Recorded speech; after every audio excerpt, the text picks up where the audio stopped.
Señal directa. Saludo con mucho gusto, como siempre, al diputado local por el partido Hagamos, Enrique Velázquez. Enrique, ¿cómo estás? Buenas noches. Carlos, ¿cómo estás? Qué gusto saludarte. Igualmente, Enrique. A ver, me gustaría que tratáramos de explicar este galimatías ahí en el Congreso del Estado. Y si te parece, Enrique, hacer un pequeño recuento para que la gente que nos está escuchando entienda de dónde parte todo este conflicto que hay en el Congreso, porque no intervino en el momento adecuado, vamos. Sí, claro. Mira, primero decir que esto se remonta al diciembre de 2020, donde se aprueba el presupuesto de egresos del gobierno del Estado, y en este presupuesto, pues sabes que vienen muchas partidas, y vienen todo lo que tiene que ver con la administración del Ejecutivo, pero también con los organismos constitucionales autónomos, que tiene con los derechos humanos, el IEPC, el ITEI, pero también vienen los OPDs, como los hospitales civiles y la Universidad de Guadalajara. En este presupuesto venían etiquetados 140 millones de pesos, en particular para el Museo de Ciencias Ambientales del Centro Cultural Universitario. Al pasar el tiempo, se aprueba el presupuesto, que el Congreso requiere de 2/3 partes para aprobar el presupuesto del Congreso del Estado. Se aprueba el presupuesto, y en el mes de agosto el gobierno del Estado, de manera unilateral, decide retirar 140 millones de pesos al museo, en este caso a la Universidad de Guadalajara. Asunto que yo desde el primer día lo dije, no es una facultad del Ejecutivo, porque de acuerdo a la Constitución y a cualquier sistema republicano, en un asunto de equilibrio de poderes, el Ejecutivo, el caso del gobernador, propone hace una propuesta de presupuesto, y el Legislativo puede modificar partidas y aprobar diferentes montos a lo que mandó el gobernador. El gobernador tiene la facultad de observarlo. Sin embargo, esto no sucedió. Y así venían ya etiquetados los 140 millones de pesos. En ese sentido, decide retirarlos en el mes de agosto, y nosotros lo que decimos es que no lo puede retirar porque él no puede aprobar presupuesto, por lo tanto no puede retirarlo. El que puede lo más, puede lo menos. Tal vez el Congreso sí podría hacerlo, sin embargo el Congreso no actuó en ningún momento para retirar ese presupuesto, porque además es una ley, y una ley, una vez que tú porque se llama ley de egresos, y una vez que tú publicas esa ley, ya no puede ser modificada en sentido de gasto, a menos que exista una contingencia o casos especiales para hacer reasignaciones de partidas, pero jamás se puede hacer sin la autorización del Congreso del Estado. Y así es la división de poderes, así son las democracias. El Congreso, nos ha hecho falta, Carlos, durante mucho tiempo explicar para qué sirve, ¿no? ¿Para qué sirve? Pues el Congreso es precisamente el contrapeso de los dictadores, de los ejecutivos que quieren hacer lo que les pega a su gana con el dinero, y el Congreso tiene la facultad de fiscalizar el ejercicio de los recursos, a dónde van asignados, y luego su correcta aplicación. Además de ser las leyes que nos rigen, estas son facultades del Congreso. Además de nombrar magistrados y este tipo de cosas. Nos falta explicar más el tema de los contrapesos. Sin embargo, con la mano en la cintura se viene el asunto de los 140 millones. Yo sostengo que, a pesar de que la Corte da un revés en torno de no admitir la controversia que presenta la universidad por no ser un organismo constitucionalmente autónomo, sino más bien un organismo público descentralizado, y se va a la literalidad del artículo 1 de la Ley Orgánica de la Universidad, en ese sentido, no le da la facultad de irse a pelear. Sin embargo, la Comisión Estatal de Derechos Humanos tiene esa facultad, y también presentó una controversia que es atraída por la Corte. Ante esto, yo en el fondo se va a discutir de otra manera, pero el día de hoy, haciendo una investigación, nos damos cuenta que el Congreso del Estado acude como tercer interesado a la controversia. Y esto tenía que pasar por el Pleno, porque precisamente al ser un órgano colegiado, el Congreso del Estado, y haber aprobado este presupuesto, cualquier tipo de intervención que deba de tener el Congreso debe de ser aprobado por los diputados. Y eso no sucedió, porque no sabemos exactamente si fue en la legislatura anterior o esta. me ha tocado formar parte de las dos.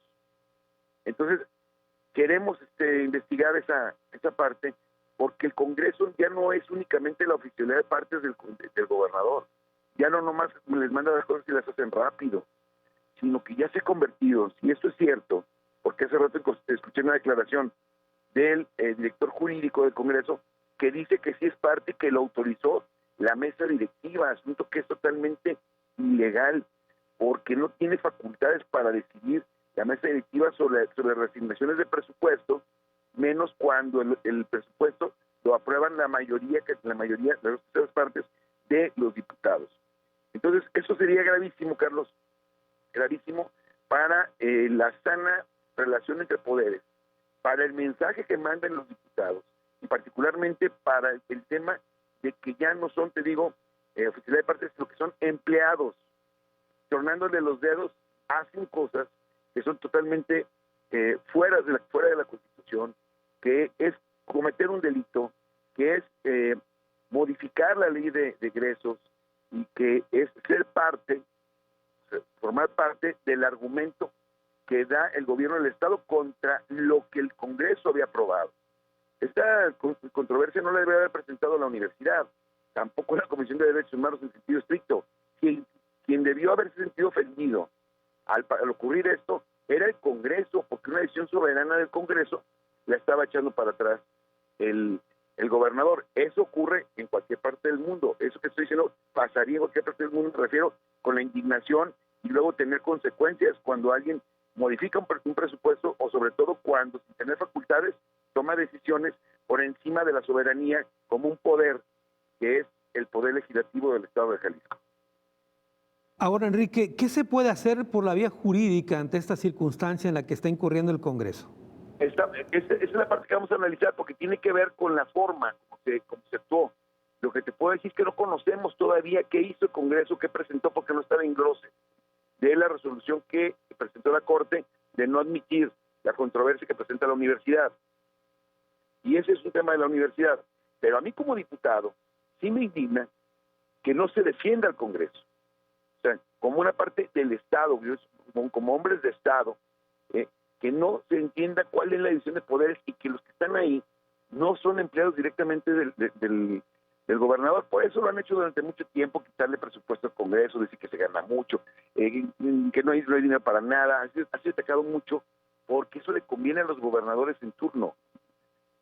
Y si le pregunta a la gente, oye, pues, ¿qué te parece si desaparecemos el Congreso? Va a decir que sí, porque la información que ha llegado durante muchos años es que no hace absolutamente nada, cuando precisamente el Congreso es el seguro para evitar las dictaduras, nada más, las dictaduras. Y eso, en este caso, lo que están haciendo, como lo dice el director jurídico, si eso es verdad, me falta corroborarlo, entonces estarían cometiendo una falta grave por tomar una decisión que no ha sido por consenso ni por mayoría de votos, echando para atrás una decisión de diciembre de 2020 por parte del Pleno del Congreso, la mesa directiva, que así lo dijo el director jurídico, pero que faltaría ver eso que hicieron y luego ver cuáles podrían ser las sanciones a los que son acreditados, porque tendría que ser otro poder el que dirima esos conflictos, en este caso el Poder Judicial.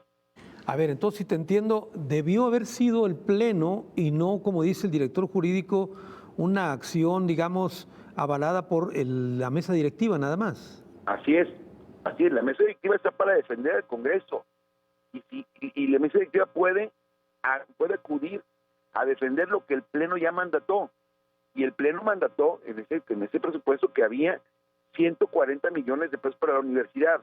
Cualquier opinión contraria es una violación a la ley de egresos, es una violación al procedimiento del Congreso, son violaciones que, te digo, estamos trabajando, tratando de conseguir qué es lo que respondieron. Si no, el próximo jueves vamos a presentar un punto de acuerdo en el que exigimos a la mesa directiva y a los directores de área, particularmente el jurídico, para que explique qué hicieron, y si eso que hicieron es ilegal, va a tener consecuencias. Ahora, tú me dices que en esta situación los diputados actuaron como si fueran empleados del Ejecutivo. No lo son, pero pareciera en los hechos que sí, Enrique. Exactamente, digo, yo creo que deberíamos de hacer muchas cosas para tratar de dignificar la labor del Congreso y sobre todo en estos tiempos tan complicados a nivel federal y a nivel local, de que la tentación es muy dura, de tratar de controlarlo todo, de sentirse los dueños de todo y de utilizar las instituciones para perseguir a tus adversarios políticos o castigar, quitando dinero o incluso utilizando instituciones para perseguir, para castigar a quien no piensa como tú. Pues es ahora con mayor razón que debemos de fortalecer los otros poderes, tanto el Poder Legislativo como el Poder Judicial. Y esto que hicieron, Carlos, es a todas luces un asunto de subordinación total a un mandato que les da el gobernador y que les truenan los dedos y son capaces de arriesgarse, incluso en su investidura de diputados, en su prestigio, en su carrera, en su hoja de vida, por cumplir y agradar al Ejecutivo en un capricho por retirarle un recurso a un centro de investigación que se convierte en un espacio para que los niños, jóvenes, adultos aprendan a tener una mejor convivencia y un equilibrio con el medio ambiente. Bueno, eso es lo grave. Lo más grave es que siendo el Congreso este órgano colegiado que aprobó esos 50 millones, sea el mismo Congreso, porque el gobernador puede querer hacer lo que quiera, esto es asunto de él y que lo van a dirimir en otro lado, pero que el Congreso vaya en contra de lo que el mismo Pleno aprobó, eso sí no lo había visto en ninguna parte y me parece que es algo lamentable que se debe señalar. Enrique, sí, esto ya lo habíamos visto antes, ¿no era la forma como actuaban los gobiernos del PRI que tanto se criticaban? Sí, pero nunca los vi que después de haber tomado una decisión los hicieran que fueran en sentido contrario. O sea, ni siquiera en los gobiernos del PRI se dio esto. No, ni siquiera en los gobiernos del PRI, porque había un asunto de entender que te permitía la ley en ese sentido, ¿no? O sea, por dónde podías dar, pero de que el Pleno del Congreso aprobara un presupuesto y luego el gobierno lo modificara y la mesa directiva o el mismo Congreso por medio de su mesa directiva avalara esos cambios, jamás en la vida lo había visto. Mira, ni en el gobierno federal, que era el autoritarismo en su máxima expresión, pasaban esas cosas, ¿no? Entonces, sí estoy realmente sorprendido de lo que son capaces de hacer Muy bien. en estas cosas. Bueno, pues estaremos atentos al jueves a ver qué respuesta hay. Enrique, por lo pronto te agradezco que hayas tomado la llamada. Al contrario, Carlos, te mando un abrazo y gracias por la oportunidad. Muchas gracias. Enrique Velázquez, diputado local del partido Hagamos.